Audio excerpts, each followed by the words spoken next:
అయ్యా అందరికి వందనాలు. ప్రైజ్లాడు. ఈ రోజున ఆదివారం నాడు పెదవేగి మండలంలో ఒక పాస్టర్ గారు ఇన్వైట్ చేశాడు, నీ సాక్ష్యం చెప్పమని. వెళ్ళాను. అక్కడ పెదవేగి మండలంలో చర్చిలో సాక్ష్యం చెప్పాను. దేవుడు బలంగా వాడబడ్డాడు. దేవుడి నామానికి నా సాక్ష్యం చెప్తుంటే అందరూ కొద్ది కన్నీటి పర్యంతం అయ్యారు. ఆ సాక్ష్యం ఎంత గొప్పగా వెళ్ళిందంటే నాకు కూడా తెలీదు. అసలు నేను ఎలా మాట్లాడతానో కూడా నాకు తెలియదు. మీరు అందరు నా వీడియోలు చూస్తూ ఉంటారు. కానీ నా వల్ల అయితే నేను చెప్పలేను, కానీ దేవుడు బలంగా వాడుకున్నాడు. అక్కడ సంఘంలో ఏమేం కావాలో అవన్నీ మాట్లాడిచ్చాడు దేవుడు.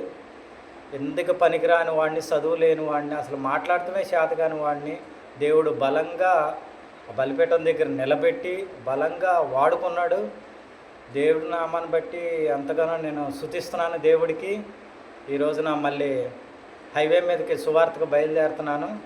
ఆదివారం నాడు సాయంత్రం పూట సువార్తకు వెళ్తున్నాను. నా గురించి, నా కుటుంబం గురించి ప్రార్థన చేయండి.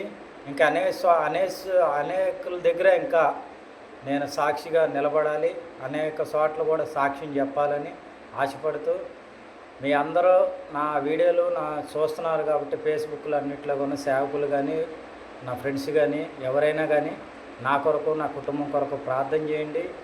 సాక్ష్యం కూడా అనేక చోట్ల, అనేక ఊర్లకు కూడా నేను సాక్ష్యం చెప్పటానికి వెళ్ళాలని నా మీ దినదిన ప్రార్థనలో నన్ను కూడా జ్ఞాపకం చేసుకోండి.